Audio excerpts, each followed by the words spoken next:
Kannur central ജയിലിൽ നിന്ന് വീണ്ടും മൊബൈൽ ഫോൺ പിടികൂടി. സി ഡിവിഷനിലെ 12 നമ്പർ സെല്ലിന്റെ ഭിത്തിയിൽ നിന്നാണ് ഫോൺ കണ്ടെത്തിയത്. അതുകൊള്ളാം. ഇന്നലെ രാത്രി ജോയിന്റ് സൂപ്രണ്ടുമാരുടെ നേതൃത്വത്തിൽ നടത്തിയ പരിശോധനയിലാണ് മൊബൈൽ ഫോൺ കണ്ടെത്തിയത്. സൂപ്രണ്ടിന്റെ പരാതിയിൽ കണ്ണൂർ ടൗൺ പോലീസ് കേസെടുത്തിട്ടുണ്ട്. അർജുൻ കല്യാട്, എന്താ പറയുക, ഗുഡ് മോർണിംഗ്. ഇത് കണ്ണൂര് ജയിലിൽ എത്ര നന്നാക്കിയാലും നന്നാവില്ല എന്നാണല്ലേ?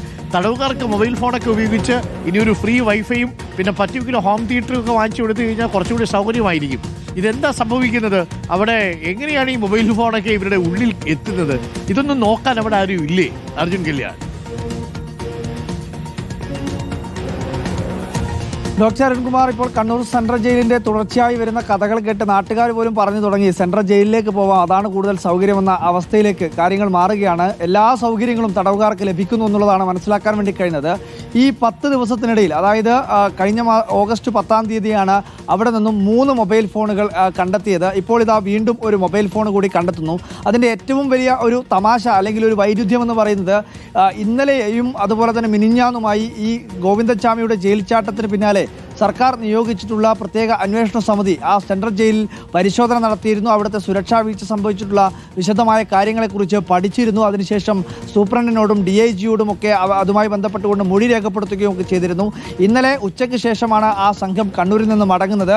വൈകുന്നേരം 7:15 കൂടിയാണ് ഒരു മൊബൈൽ ഫോൺ സെൻട്രൽ ജയിലിൽ നിന്ന് ലഭിക്കുന്നത്. അതാണ് അതിൻ്റെ വൈരുദ്ധ്യം. കാരണം പരിശോധനയും ഇത്തരത്തിലുള്ള തുടർച്ചയായ രീതിയിലുള്ള പരിശോധന, അന്വേഷണം, അതിനകത്ത് നടപടി ഇതൊക്കെ ഉണ്ടാവുന്നുണ്ടെങ്കിൽ കൂടിയും ഇതിങ്ങനെ തുടർച്ചയായ രീതിയിൽ ആവർത്തിക്കപ്പെടുകയാണ് എന്നുള്ളതാണ് ഏറ്റവും ഗുരുതരമായിട്ടുള്ള ഒരു സുരക്ഷാ വീഴ്ച എന്ന് പറയുന്നത്. ഇന്നലെ തന്നെ ഈ അന്വേഷണ സമിതി നമുക്ക് പ്രതികരണമായി തന്നെ പറഞ്ഞിട്ടുള്ളത്, ഈ ഗോവിന്ദച്ചാമിയുടെ ജയിൽ ചാട്ടത്തിൽ സുരക്ഷാ ഉദ്യോഗസ്ഥർക്ക് വീഴ്ചയുണ്ടായിട്ടുണ്ട്.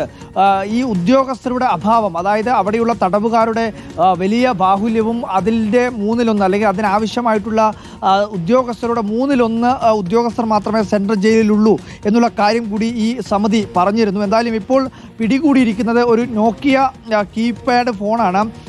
സി ഡിവിഷനിലെ 12-ാം നമ്പർ സെല്ലിൽ നിന്നാണ് ഇന്നലെ നടത്തിയിട്ടുള്ള പരിശോധനയിൽ ഈ മൊബൈൽ ഫോൺ കണ്ടെത്തിയിട്ടുള്ളത്. പരിശോധനയാണ് ഇന്നലെ രാത്രി 7:15 കൂടി ഈ മൊബൈൽ കണ്ടെത്തിയത്. തൊട്ടുപിന്നാലെ തന്നെ കണ്ണൂർ ടൗൺ പോലീസ് സ്റ്റേഷനിൽ സൂപ്രണ്ട് ഒരു പരാതി നൽകുകയും ഇത് തടവല്ല, പകരം തടകലാണ് എന്ന് പറയുന്നുണ്ട്. തടവി കൊടുക്കുകയാണ്, ഇത് തടവല്ല എന്നാണ് പറയുന്നത്. ഒരർത്ഥത്തിൽ അങ്ങനെ വേണമെങ്കിൽ പറയാം.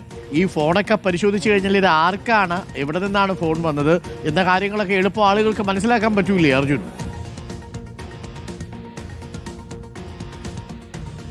തീർച്ചയായിട്ടും ഇനി അതിനകത്തൊക്കെ ഒരു പരിശോധന ഉണ്ടാവേണ്ടതുണ്ട്. ഇതിനകത്ത് സിം കാർഡ് ഉണ്ടാവണം. സ്വാഭാവികമായും ഇത് ആരുടെ ആധാർ ഉപയോഗിച്ചുകൊണ്ട് എടുത്ത സിം കാർഡാണെന്ന് പോലീസിന് പരിശോധിക്കാൻ വേണ്ടി കഴിയും. അതുപോലെ തന്നെ ഈ സിം കാർഡ് ഉപയോഗിച്ചുകൊണ്ട്, ആ നമ്പർ ഉപയോഗിച്ചുകൊണ്ട് ആരെയൊക്കെ വിളിച്ചിട്ടുണ്ട് എന്നുള്ള കാര്യം കൂടി പോലീസിന് അന്വേഷിക്കാൻ കഴിയും. പക്ഷേ അത്രയും വിപുലമായ അന്വേഷണമൊന്നും പലപ്പോഴും നടക്കാറില്ല എന്നത് മറ്റൊരു വസ്തുതയാണ്. ഡോക്ടർ, ഇതാണ് പറഞ്ഞതിൻ്റെ ഒറ്റ കാര്യമുള്ളൂ, ഹൂ കേസ് എന്നുള്ളതാണ് അവസ്ഥ. ഞാൻ ഉദ്ദേശിച്ചത് കണ്ണൂരിലെ സെൻട്രൽ ജയിലിലെ അവസ്ഥയാണ്. അവിടെ നോക്കിയയുടെ ചെറിയ ഫോണുമായിട്ട് തടവുകാരൊക്കെ കഴിയുന്നുണ്ട്. അങ്ങനൊരു നോക്കിയ കണ്ടെത്തി. വല്ല പാമ്പും കൂടിയൊക്കെ കളിക്കാൻ വേണ്ടിയിട്ട് വാങ്ങിച്ചു തരികില്ലേ പഴയ നോക്കിയയുടെ കീ ഫോൺ? അതൊന്നുമല്ല. പലപ്പോഴും ഈ സെൻട്രൽ ജയിലിൽ നിന്ന് വളരെ കൃത്യമായിട്ട് രീതിയിൽ കാര്യങ്ങൾ ആസൂത്രണം ചെയ്യുന്ന മിടുക്കുള്ള കൊട്ടേഷൻ സംഘാംഗങ്ങളൊക്കെ ഉണ്ട് എന്നാണ് നമ്മൾ മനസ്സിലാക്കുന്നത്. ചിലരുടെയൊക്കെ ഒന്ന് കണ്ണടച്ചു കൊടുത്താൽ ചില കാര്യങ്ങളൊക്കെ തടയും, അതിനുവേണ്ടിയായിരിക്കും. അങ്ങനെയൊക്കെ നമ്മൾ കേട്ടിട്ടുണ്ട്. എന്തായാലും തെളിവ് ഇപ്പോൾ ലഭിച്ചു. വീണ്ടും കണ്ണൂരിൽ നിന്ന് ഒരു മൊബൈൽ ഫോൺ കണ്ടെടുത്തിരിക്കുന്നു, കണ്ണൂർ സെൻട്രൽ ജയിലിൽ നിന്ന്.